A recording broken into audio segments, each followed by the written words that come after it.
स्वागत आप सभी का केमिस्ट्री की एक और इम्पोर्टेंट क्लास में, जिसमें हम डिस्कस करने जा रहे हैं सार्थक अंक, सिग्निफिकेंट फिगर्स।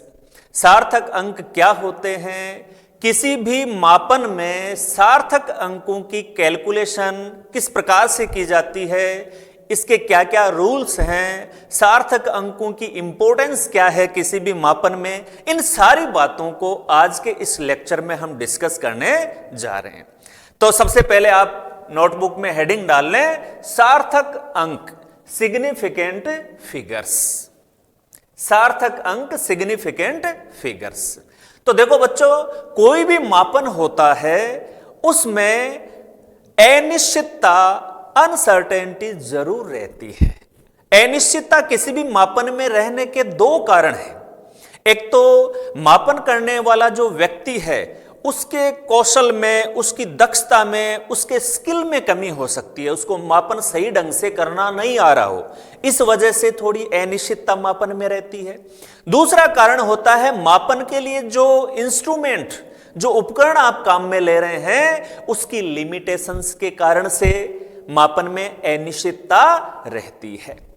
तो इंस्ट्रूमेंट की लिमिटेशन के कारण अनिश्चितता कैसे रहती है, एक एग्जाम्पल के द्वारा इसको डिस्कस करते हैं। सबसे पहले अपन देखिए, मान लीजिए किसी वस्तु का द्रव्यमान हमने सामान्य जो तराजू होती है, जो नॉर्मली हम काम में लेते हैं बैलेंस, उससे जब किया तो 9.4 ग्राम आया। क्योंकि हमारी जो बैलेंस हम काम में ले रहे हैं वो ग्राम को केवल 10वें भाग तक, 9.4 ग्राम दशमलव के बाद एक अंक तक ही वो पढ़ सकती है, उसकी यही लिमिटेशन है, उसकी सीमितता है यहां तक।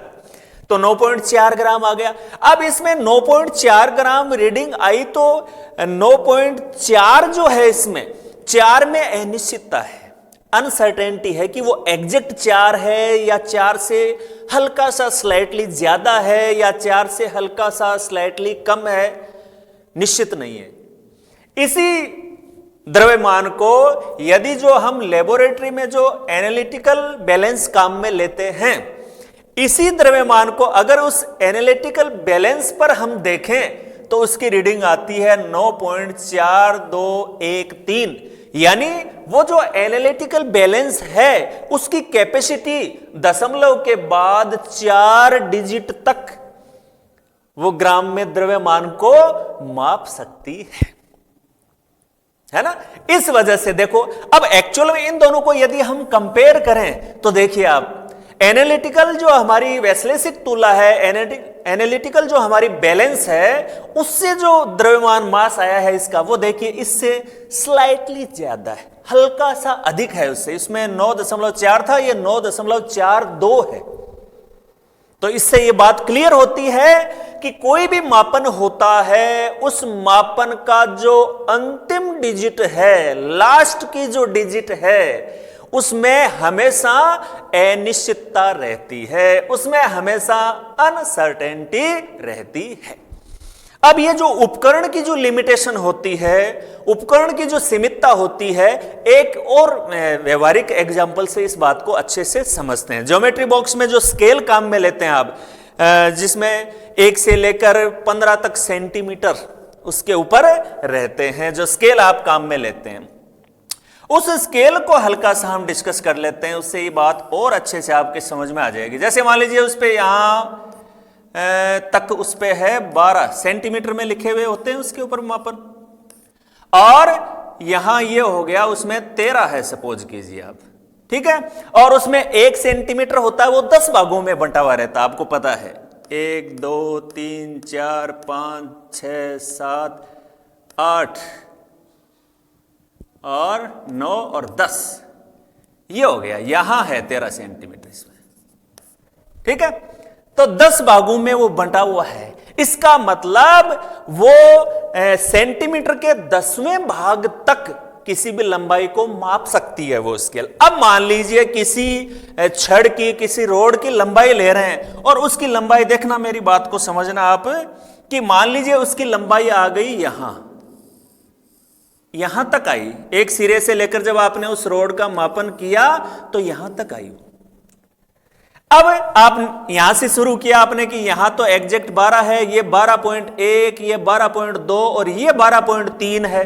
अब ये 12.2 और 12.3 के बीच में आ गई लंबाई, तो आप इसको कितना लिखेंगे? आप या तो इसको 12.2 लिखोगे या फिर उसको 12.3 लिखोगे, क्योंकि इसमें सेंटीमीटर का जो 10वां भाग है ये आगे और छोटे भागों में डिवाइड है नहीं। इस स्केल की ये लिमिटेशन है कि वो केवल सेंटीमीटर को इसके 10वें भाग तक ही मापती है।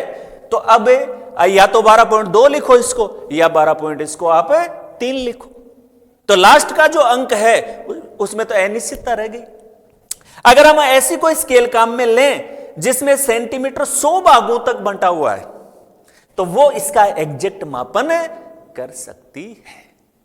तो आप कौन सा इंस्ट्रूमेंट काम में ले रहे हैं, उसकी लिमिटेशन क्या है, वो कहां तक, कौन सी छोटी इकाई तक वो मापन कर सकती है, उस भौतिक राशि का इसके ऊपर भी निश्चितता किसी भी मापन की है वो डिपेंड करती है। तो बच्चों, कोई भी भौतिक राशि का हम मापन करते हैं तो उसमें मापने वाला जो व्यक्ति है अगर वो स्किल्ड नहीं है, उसकी दक्षता में कमी है, तो मापन में अनिश्चितता रहने के पूरे चांसेस हैं। जो आप इंस्ट्रूमेंट काम में ले रहे हैं उसकी वजह से भी आपके मापन में अनिश्चितता रहती है। और कोई भी मापन हम लिखते हैं, ये आपके सामने एग्जाम्पल है, एक और एग्जाम्पल आपके सामने है। मान लीजिए आयतन को हमने कहा 11.2 ml।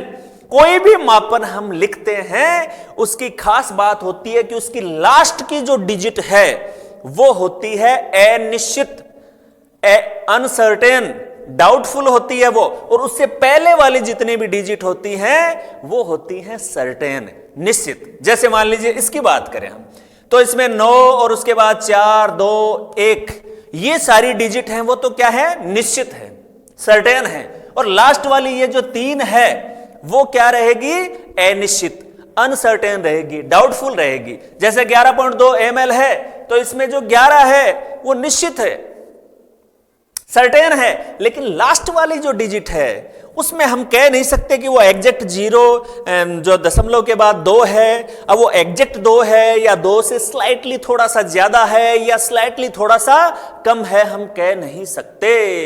लास्ट के अंक में, किसी भी मापन में लास्ट के अंक में हमेशा अनिश्चितता, अनसर्टेनिटी रहती है। क्लियर बात? तो ये बात आपके दिमाग में बैठ गई कि किसी भी भौतिक राशि का हम मापन करते हैं तो उसमें जो भी मापन आता है उसमें लास्ट की जो डिजिट होती है वो हमेशा अनिश्चित होगी, प्लस माइनस 1 का उसमें वेरिएशन हमेशा रहेगा, प्लस माइनस 1 की अनिश्चितता। जैसे यहां पर हमने देखा 12.2 या 3, यहां पर मापन है वो 12.2 लिखें या 3 लिखें, तो प्लस माइनस 1 की उसमें अनसर्टेनिटी हमेशा बनी रहती है। ठीक है, ये बात अपने समझ में आ गई। अब मूल बात वो करें कि भाई सार्थक अंक क्या है, सिग्निफिकेंट फिगर क्या है। तो देखो, कोई भी मापन होता है उसमें निश्चित अंक जितने भी उसके मापन में है प्लस एक अनिश्चित अंक, ये मिलाकर बनाते हैं सार्थक अंक, सिग्निफिकेंट फिगर्स। तो बच्चों, आप कह सकते हैं कि सार्थक अंक बराबर, यहां मैं लिख देता हूं इसको, सार्थक अंक बराबर क्या हो जाएगा, निश्चित अंक प्लस एक अनिश्चित अंक। और वो एक कौन सा होगा, जो उस मापन की जो संख्या है उसके लास्ट वाला जो अंक है। किसी भी मापन में लास्ट वाला जो अंक है वो हमेशा अनिश्चित होगा। तो निश्चित अंकों के साथ, यानी निश्चित अंकों में प्लस एक जो अनिश्चित अंक है उसको जोड़ देंगे तो उससे बनती है हमारी सार्थक अंक, सिग्निफिकेंट फिगर। अब बात करते हैं कि भाई सिग्निफिकेंट फिगर है, उसका इंपॉर्टेंस क्या है, महत्व क्या है उसका। तो सार्थक अंकों का महत्व यह है बच्चों कि किसी भी मापन में जितने अधिक सार्थक अंक होते हैं उस मापन में उतनी ही निश्चितता बढ़ती है, उसकी सर्टेनिटी उतनी ही बढ़ती है, उतना ही वो मापन श्रेष्ठ माना जाता है। जैसे इन दोनों को देखिए आप, अभी हम सार्थक अंक को कैलकुलेट करना सीखेंगे। इसमें सार्थक अंक हैं 2, जबकि इसमें सार्थक अंक हैं, देखिए 1 2 3 4 5, इसमें सार्थक अंक कितने हैं 2, इसमें सार्थक अंक है 5। तो ये जो मापन है वो ज्यादा बेटर है, ये ज्यादा प्रभावशाली मापन है। किसी भी मापन में सार्थक अंकों की संख्या जितनी ज्यादा होती है वो मापन उतना ही बेहतर होता है। और सार्थक अंकों में जो टोटल अंक होते हैं उनमें से लास्ट वाला जो अंक होता है वो तो होता है अनिश्चित, डाउटफुल, अनसर्टेन, और बाकी सारे अंक होते हैं वो होते हैं निश्चित। यानी सार्थक अंक, निश्चित अंक प्लस एक लास्ट वाला अनिश्चित अंक, उनको मिलाकर बनता है सार्थक अंक, सिग्निफिकेंट फिगर्स। इतनी बात क्लियर हो गई। अब मूल बात पे आते हैं अपन कि किसी भी मापन में, किसी भी संख्या में हम सिग्निफिकेंट फिगर्स की कैलकुलेशन कैसे करें। तो इसके लिए बच्चों कुछ रूल्स हैं, उनको 1 बाय 1 हम अच्छे से समझ लेते हैं। बहुत सरल सी बात है, इन रूल्स में आराम से देखते ही आपको समझ में आ जाएगी बात कि क्या क्या इसमें कहा गया है। तो रूल नंबर 1 देखिए बच्चों आप, सभी गैर शून्य अंक सार्थक होते हैं। किसी भी मापन में गैर शून्य 1 2 3 4 5 6 7 8 9, इनमें से कोई भी डिजिट है वो सारे सिग्निफिकेंट फिगर हैं, वो सभी सार्थक अंक हैं। सभी नॉन जीरो डिजिट होंगी वो हमेशा सार्थक अंक होंगी। इस बात को क्लियर करने के लिए देखो, जैसे कोई मापन है, किसी वस्तु की लंबाई बताइए 285 सेंटीमीटर, तो इसमें तीनों ही नॉन जीरो हैं, 2 8 5, तो सार्थक अंक इसमें कितने हो गए 3 हो गए। जैसे ये मापन है, इसमें जीरो को छोड़ दिया हमने, नॉन जीरो 2 अंक हैं 2 5, तो इसमें सार्थक अंकों की संख्या कितनी हो गई 2। तो हमेशा सबसे सिंपल, सबसे जो प्राइमरी रूल है इसका कि किसी भी मापन में, किसी भी संख्या में जो नॉन जीरो डिजिट्स हैं वो हमेशा सार्थक अंक होंगी। अब जीरो की बात पे आते हैं। पहला जो गैर शून्य अंक है उससे पहले आने वाले जो जीरो है, जैसे इसमें पहले जीरो है, गैर शून्य अंक पहला कौन सा है इस संख्या में 2, और 2 से पहले जीरो आया है। तो किसी भी गैर शून्य अंक से पहले आने वाले शून्य सार्थक अंक नहीं होते हैं, क्योंकि इनका इंपॉर्टेंस सिर्फ क्या है, ऐसे शून्य केवल दशमलव की स्थिति को बताने के लिए। हमें 4 अंक पहले दशमलव लगाना है और अंक उसमें 2 ही हैं, तो 2 जीरो लगाकर हम दशमलव लगाते हैं। तो किसी भी गैर शून्य अंक से पहले जो शून्य जीरो आते हैं उनका इंपॉर्टेंस केवल और केवल दशमलव का स्थान निर्धारित करने का होता है, उन्हें सार्थक अंक में नहीं गिनना है। ये देखो बच्चों, एग्जाम्पल देखें, 0.03, इसमें गैर शून्य अंक पहला 3 है, उससे पहले जीरो आए हैं, उन्हें सार्थक अंक में नहीं गिनेंगे, तो सार्थक अंक इसमें कितने हो गए 1। दूसरा एग्जाम्पल और देखें, 0.0052, इसमें देखिए पहला नॉन जीरो डिजिट 5 है, उससे पहले ये तीनों शून्य आए हैं, इनका इंपॉर्टेंस केवल और केवल दशमलव का स्थान निर्धारित करना है, इनको सार्थक अंक में नहीं गिनना है। तो ये तीनों जीरो हट गए, तो सार्थक अंक कितने बचे 2। क्लियर है बात। कोई भी संख्या है, कोई भी मापन है, उसमें पहला जो नॉन जीरो अंक है, नॉन जीरो डिजिट है, उससे पहले के जितने भी शुरू होते हैं, स्टार्ट वाले जितने भी जीरो है, उन्हें सार्थक अंक में काउंट नहीं करेंगे।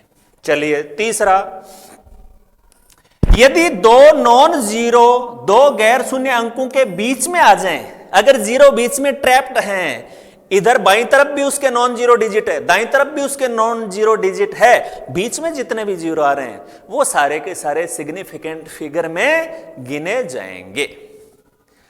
मध्य स्थित सभी शून्य सार्थक अंक होते हैं। जैसे देखो बच्चों, एग्जाम्पल देखें इसका, 2.005, इधर भी नॉन जीरो डिजिट है, बाईं तरफ भी, दाईं तरफ भी नॉन जीरो डिजिट है, बीच में जीरो आ गए, वो सार्थक अंक में होंगे। तो इसमें सार्थक अंकों की संख्या कितनी हो गई 4।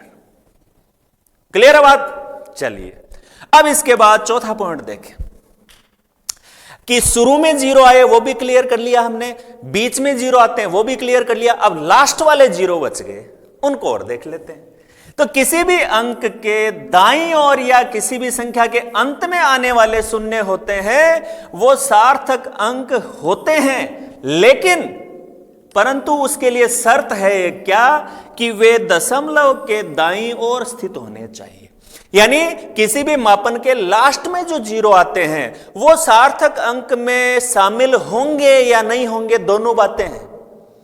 अगर वो लास्ट में जो जीरो आ रहे हैं उनसे पहले अगर दशमलव लगा हुआ है तब तो वो सार्थक अंक में गिने जाएंगे, और अगर लास्ट वाले जीरो हैं उनके पहले दशमलव नहीं है तो वो सार्थक अंक में नहीं गिने जाएंगे। दोनों का उदाहरण देख लेते हैं। देखो 0.200, अब लास्ट में दोनों जीरो आए, इनसे पहले दशमलव है तो इन्हें सार्थक अंक में गिना जाएगा। तो इसमें टोटल सार्थक अंक कितने हो गए? 3, 1 2 3, क्योंकि शुरू वाला जीरो तो हमने क्लियर कर लिया, सार्थक अंक में आता ही नहीं है। तो इसमें सार्थक अंक कितने हो गए? 3। और यदि लास्ट में जैसे 100 है, संख्या 100 है, इसमें कितने हो गए सार्थक अंक? 1, क्योंकि इसमें लास्ट में 2 जीरो हैं और हम देख रहे हैं कि इन जीरो से पहले कोई दशमलव नहीं है। तो अगर पहले दशमलव नहीं है तो उन जीरो को सार्थक अंक में काउंट नहीं करेंगे। क्लियर है बात? किसी भी मापन के किसी भी संख्या के लास्ट में जो जीरो आते हैं वो सार्थक अंक में गिने जाएंगे नहीं गिने जाएंगे, डिपेंड करता है कि उस संख्या उन जीरो से पहले दशमलव है या नहीं। अगर उनसे पहले दशमलव नहीं है तो उन्हें सार्थक अंक में नहीं गिनना है, यदि उनसे पहले दशमलव है तो उन्हें सार्थक अंक में गिनना है। क्लियर है बात? बिल्कुल। चलिए अब इसके बाद बच्चों बात करते हैं, नेक्स्ट जो रूल है कि अगर कोई संख्या वैज्ञानिक संकेतन के रूप में लिखी गई है, वैज्ञानिक संकेतन में आप जानते हैं ना, दशमलव के बाईं तरफ केवल एक अंक होना चाहिए। 1 2 3 4 5 6 7 8 9, दशमलव के बाईं तरफ केवल एक अंक होना चाहिए, और बाकी आगे वाले जो हैं उनको 10 की घात n के रूप में पिछले लेक्चर में हम कर चुके हैं कि साइंटिफिक नोटेशन का क्या मतलब होता है।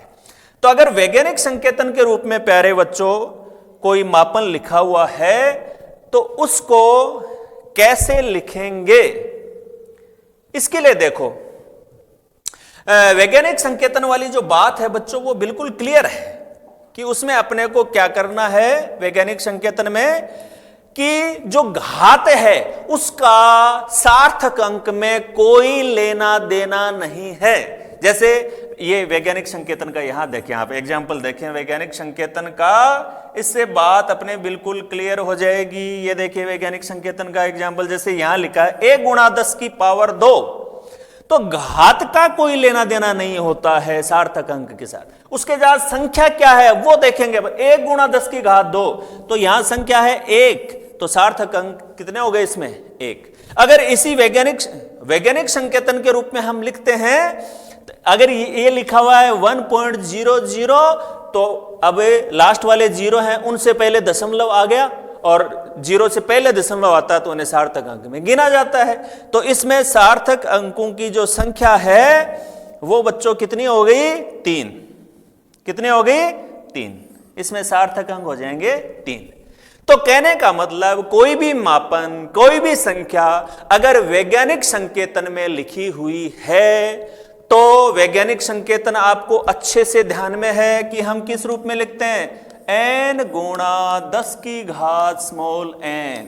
तो सीधी सी बात, सिंपल सा रूल कि ये जो 10 की घात स्मॉल n है इसका सार्थक अंक से कोई लेना देना नहीं है। सार्थक अंक इसके आधार पर केवल और केवल कैपिटल N के आधार पर लिखा जाएगा। और कैपिटल N के आधार पर कैसे लिखना है वो रूल हम डिस्कस कर ही रहे हैं। क्लियर है बात? सारी बातें स्पष्ट है बिल्कुल।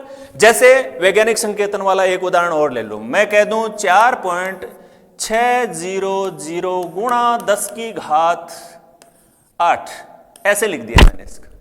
अब आपसे पूछूं कि भाई इसमें सार्थक अंक कितने हैं, तो जो घात है उसका कोई लेना देना नहीं है इसमें, तो आप कहेंगे ये जीरो है उससे पहले भी दशमलव आ रहा है तो 1 2 3 4, इसमें सार्थक अंकों की संख्या कितनी हो जाएगी? 4। क्लियर है बात? चलिए अब आगे बढ़ जाते हैं।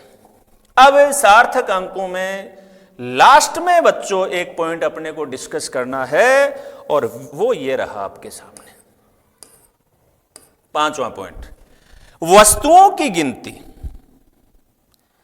वस्तुओं की गिनती का मतलब, यदि हमारे पास वस्तु हैं, जैसे आपके पास 2 पेन हैं, अब 2 पेन हैं, उसकी जो संख्या है या उसका जो मान है उसमें अनिश्चितता कहां है?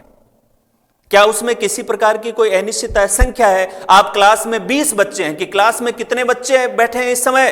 20 बच्चे, तो उसमें किस बात की अनिश्चितता है? कोई अनिश्चितता नहीं है, बिल्कुल निश्चित संख्या है वो। तो कोई भी वस्तुओं की संख्या, व्यक्तियों की संख्या होती है, उसमें कभी भी अनिश्चितता नहीं होती है। अनिश्चितता 0 होती है उसमें, और अनिश्चितता 0 होती है तो सार्थक अंक कितने हो गए? अनंत। अनिश्चितता और सार्थक अंक दोनों एक दूसरे के व्युत्क्रमानुपाती हैं। अनिश्चितता अगर बढ़ती है, सार्थक अंक कम हो जाते हैं, अनिश्चितता घटती है, सार्थक अंक बढ़ते हैं। और वस्तुओं की संख्या तो बिल्कुल निश्चित है, बिल्कुल सर्टेन है, 100% सर्टेन है, उसमें किसी प्रकार की कोई अनिश्चितता नहीं है, इसलिए उसमें सार्थक अंकों की संख्या कितनी होती है? अनंत होती है। तो ये लास्ट का पॉइंट बच्चों, वस्तुओं की गिनती जहां भी होती है, जैसे मान लीजिए 2 गेंद हैं, 20 अंडे हैं, उनमें सार्थक अंकों की संख्या अनंत होती है। ये तो यथार्थ संख्याएं हैं, इनमें किसी प्रकार की कोई अनिश्चितता नहीं होती है। क्लियर है बात? बिल्कुल। तो अब फटाफट रिवाइज कर लेते हैं कि सिग्निफिकेंट फिगर, सार्थक अंक निकालने के लिए कौन कौन से रूल देखें। रूल नंबर 1, समस्त नॉन जीरो डिजिट सार्थक अंक में शामिल होंगी। क्लियर? रूल नंबर 2, अगर किसी संख्या से, किसी मापन में शुरू में जो 0 आ रहे हैं, नॉन जीरो डिजिट से पहले जो 0 आ रहे हैं, उन्हें सार्थक अंक में नहीं गिनना है। अगर 2 नॉन जीरो डिजिट के बीच में 0 आ रहे हैं, उनके बाईं तरफ भी नॉन जीरो 1 2 3 4 5 है और बाद में भी है, बीच में 0 आ रहे हैं, उन्हें सार्थक अंक में गिना जाएगा। अगर किसी संख्या के लास्ट में 0 आ रहे हैं तो वो सार्थक अंक में गिनेंगे या नहीं गिनेंगे, डिपेंड करता है कि उनसे पहले दशमलव है या नहीं है। अगर उनसे पहले दशमलव है तो उन्हें सार्थक अंक में गिनना है, और अगर लास्ट में 0 उनसे पहले कोई दशमलव नहीं है तो उन्हें सार्थक अंक में नहीं गिनना है। और लास्ट में अगर कोई संख्या वैज्ञानिक संकेतन के रूप में लिखी हुई है तो जो घात हैं उनका सिग्निफिकेंट फिगर्स के साथ कोई लेना देना नहीं है। घात के साथ जो संख्या है, केवल उसके आधार पर अपने को सिग्निफिकेंट फिगर्स देखनी है। और लास्ट बात कि अगर कोई वस्तुओं की संख्या है, व्यक्तियों की संख्या है, उसमें कभी भी अनिश्चितता नहीं होती है, वो 100% निश्चितता के साथ सर्टेनिटी होती है उनमें, इसलिए उसमें सार्थक अंकों की जो संख्या होती है वो इन्फिनाइट, अनंत होती है। क्लियर हो गई बात? बिल्कुल। चलिए अब बच्चों आगे बढ़ते हैं और बात करते हैं हम सार्थक अंकों की संख्याओं का मापन को हम जोड़ें, बाकी करें, गुणा, भाग, उसमें सार्थक अंकों की जो रिजल्ट आता है उसमें सार्थक अंक कितने होने चाहिए, ये बात बहुत इंपॉर्टेंट है। इसको डिस्कस करते हैं आगे। तो चलिए हम आगे बढ़ जाते हैं। ये देखिए, नेक्स्ट हमारा डिस्कशन ये रहेगा, सार्थक अंकों को जोड़ना और घटाना। सार्थक अंकों को जोड़ना और घटाना, ये इंपॉर्टेंट बात। तो अगर जोड़ और घटाव हो रहा है संख्याओं का, तो आपको क्या ध्यान में रखना है बच्चों? जो परिणाम उस जोड़ का या घटाने का जो रिजल्ट आता है, उस रिजल्ट में दशमलव के दाईं ओर जोड़ने या घटाने वाले किसी भी संख्या से अधिक अंक नहीं होने चाहिए। मतलब जैसे दशमलव की संख्याओं का जोड़ करते हैं, जैसे बाकी करते हैं नॉर्मली, वैसे कर लें आप, रिजल्ट निकाल लें। अब उसके बाद दशमलव के बाद उस रिजल्ट में आपको कितने अंक रखने हैं, उसके लिए ध्यान में रखना है हमेशा कि आपके रिजल्ट में दशमलव के दाईं तरफ, दशमलव के बाद जिन संख्याओं को आपने जोड़ा है या जिनको आपने घटाया है, उनको देखो आप सभी संख्याओं को। उन संख्याओं में से जिस संख्या में दशमलव के बाद न्यूनतम अंक हैं, 1, 2, 3, जितने भी मिनिमम है उन संख्याओं में, उतने ही आपके रिजल्ट में होने चाहिए। उस मिनिमम नंबर से ज्यादा आपके रिजल्ट में अंक नहीं होने चाहिए। कैसे? उदाहरण से, एग्जाम्पल से ही बात क्लियर होगी। ये देखिए, दो संख्याओं को बच्चों जोड़ना है अपने को, 12.11 18.0। तो नॉर्मली जैसे अपन दशमलव की संख्या का जोड़ करते हैं सामान्यतः, वैसे कर लिया। संख्याओं को इस हिसाब से लिखा कि दोनों में दशमलव ठीक ऊपर नीचे हों, जोड़ दिया हमने इनको, संख्याओं को, कहीं कोई दिक्कत नहीं है। चलिए, टोटल कर दिया हमने इन संख्याओं का, तीनों का। 3 संख्याएं हैं, तीसरी है 1.012। और नॉर्मली जैसे दशमलव की संख्या को जोड़ते हैं वैसे जोड़ लिया आपने, कहीं कोई दिक्कत नहीं है इसमें। 2 आ गया, ये 1 और 1 2 आ गया, ये 1 आ गया, यहां पर 8 2 10 11 का 1 आ गया, 1 हासिल, 1 2 और 3, तो 31.122। अब हमारा ये जो रिजल्ट आया है बच्चों, इस रिजल्ट में हमें क्या लिखना है, वो बात इंपॉर्टेंट। तो क्या कह रहा है कि आपके रिजल्ट में दशमलव के बाद कितने अंक आने चाहिए, जिन संख्याओं को आपने जोड़ा है उसमें दशमलव के बाद उनमें से न्यूनतम अंक किसमें हैं, उतने ही आपके रिजल्ट में होने चाहिए। तो 3 संख्याएं हमने जोड़ी, इसमें दशमलव के बाद 2 अंक थे, इसमें दशमलव के बाद 1 अंक है, इसमें दशमलव के बाद 3, तो न्यूनतम इसमें हो गए ना। और इसमें कितने हैं दशमलव के बाद 1, तो कहता आपके रिजल्ट में भी दशमलव के बाद 1 ही अंक होना चाहिए, उससे ज्यादा नहीं होना चाहिए। तो इसका मतलब यह हो गया कि इस रिजल्ट को हम क्या लिखेंगे, 31.1, 31.1 लिखेंगे। क्लियर है बात? तो आप किन्हीं भी संख्याओं का जोड़ करते हैं, घटाते हैं, तो जो आपका रिजल्ट आता है उसमें दशमलव के बाद अंकों की संख्या, जिन संख्याओं को आपने जोड़ा है, घटाया है, उनमें से देख लीजिए कि दशमलव के बाद न्यूनतम अंक किसमें है, उतने ही अंक आपके रिजल्ट में आने चाहिए। उसके अलावा जो अंक हैं वो आप हटा देंगे रिजल्ट में से, तो वो आपका रिजल्ट हो जाएगा। क्लियर बात जोड़ और घटाने की? चलिए अब आगे बात कर लेते हैं बच्चों, नेक्स्ट वो है गुणा और भाग की।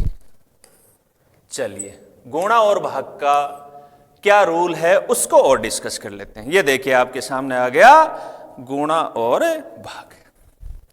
सार्थक अंकों को गुणा या भाग करना। गुणा या भाग में क्या ध्यान रखना आपको कि रिजल्ट जो हमारा है, गुणा भाग जैसे नॉर्मली करते हैं हम वैसे कर लिया हमने। अब जो रिजल्ट है उसमें सार्थक अंकों की संख्या, जोड़ बाकी में तो हमने क्या देखा था कि दशमलव के बाद कितने अंक आए उस पर फोकस रखना। यहां आपका जो रिजल्ट आता है उसमें सार्थक अंकों की संख्या उतनी ही होनी चाहिए जितने न्यूनतम सार्थक अंक वाली संख्या में है। मतलब जिन संख्याओं को आपने गुणा किया है या भाग किया, उनमें देख लीजिए कि उन सभी संख्याओं में सार्थक अंक कितने कितने हैं। उन संख्याओं में से मिनिमम सार्थक अंक जिसमें होंगे उतने ही सार्थक अंक आपके रिजल्ट में होने चाहिए। सीधी सी बात। जैसे ये देखो आप 2.5 और 1.25 को आपने गुणा कर लिया दोनों को, रिजल्ट आया 3.125। अब कह रहा है कि आपके रिजल्ट में उतने ही सार्थक अंक होने चाहिए जितने आपने जिन संख्याओं को गुणा किया उनमें से मिनिमम जिसमें है।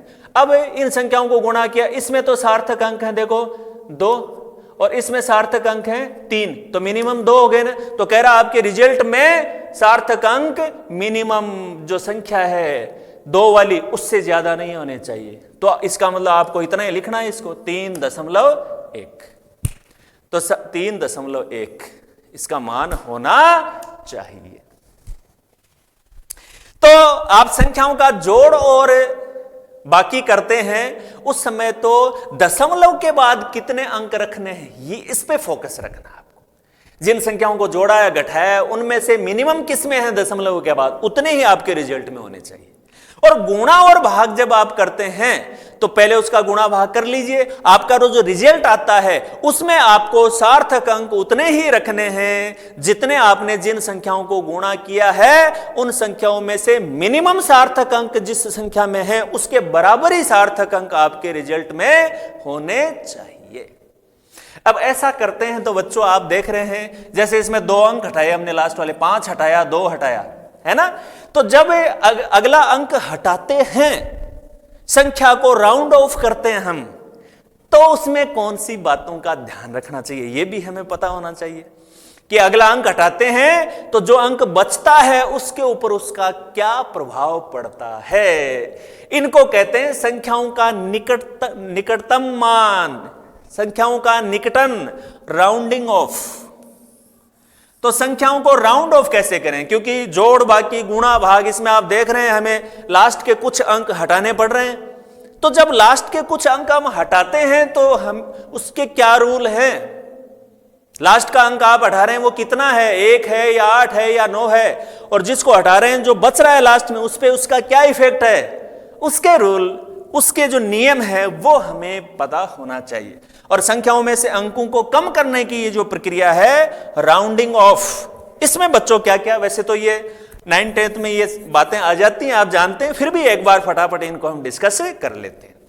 राउंडिंग ऑफ में पहली बात आपको बच्चों ध्यान रखनी है कि यदि सबसे दाईं ओर वाला अंक जिसे हटाना है अगर वो 5 से अधिक हो तो उससे पहले वाले अंक का मान 1 अधिक कर देंगे। जैसे एग्जाम्पल से क्लियर हो जाएगी बात, जैसे मान लीजिए 1.386 है, इसमें अपने को 6 को हटाना है, 6 को हटाना है, तो 6 को हटाया, ये मान 6 जिसको हम हटा रहे हैं डिजिट को वो 5 से ज्यादा है, तो कह रहा है अगर 5 से ज्यादा है वो डिजिट जिसको आप हटा रहे हैं तो उससे पहले वाली डिजिट का मान 1 बढ़ जाएगा। तो ये 6 है तो इससे पहले वाली डिजिट का मान हम कर देंगे 9, यानी इसको हम क्या लिखेंगे 1.39।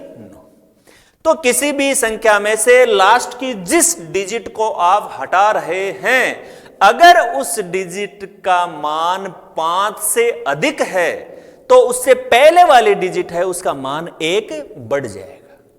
क्लियर बात। अब रूल नंबर 2 कि जिसको आपने हटाया है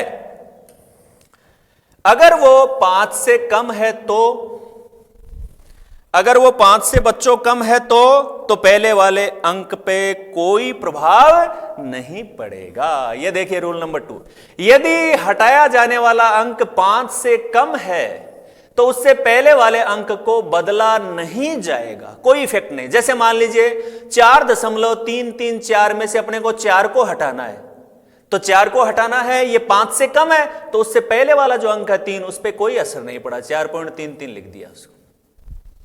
तो अगर जिस डिजिट को हटा रहे हैं वो 5 से ज्यादा अगर है तो पहले वाला अंक 1 बढ़ जाएगा, अगर वो 5 से कम है तो पहले वाले अंक पे कोई प्रभाव नहीं पड़ेगा। चलिए आगे बढ़ते हैं। अब 5 से ज्यादा भी हो गया, 5 से कम भी हो, अब एग्जैक्ट 5 हो तो यदि सबसे दाईं ओर का हटाया जाने वाला अंक 5 हो तो क्या करें, उससे पहले वाला अंक बढ़े या घटेगा। तो कह रहा है कि अगर लास्ट वाला डिजिट 5 है तो उससे जस्ट पहले वाली जो डिजिट है वो अगर सम संख्या है, वो अगर सम संख्या है तब उस पे कोई प्रभाव नहीं पड़ेगा, और अगर वो विषम संख्या है तो उसका मान 1 अंक से बढ़ जाएगा। अगर उससे पहले वाला अंक सम है तो वो बदला नहीं जाएगा, कोई इफेक्ट नहीं, परंतु यदि वो विषम अंक है तो उसे 1 बढ़ा दिया जाएगा। एग्जाम्पल देखें बच्चों, 6.35, इसमें 5 को हटाना है तो उससे पहले वाला अंक देखेंगे 3 विषम अंक है तो इसको 1 बढ़ा दिया, तो इसको लिख दिया हमने 6.4। यदि मापन 6.25 है और 5 को हमें हटाना है तो उससे पहले वाला अंक 2 सम संख्या है तो उसमें कोई चेंज नहीं होगा, तो उसको 6.2 लिखा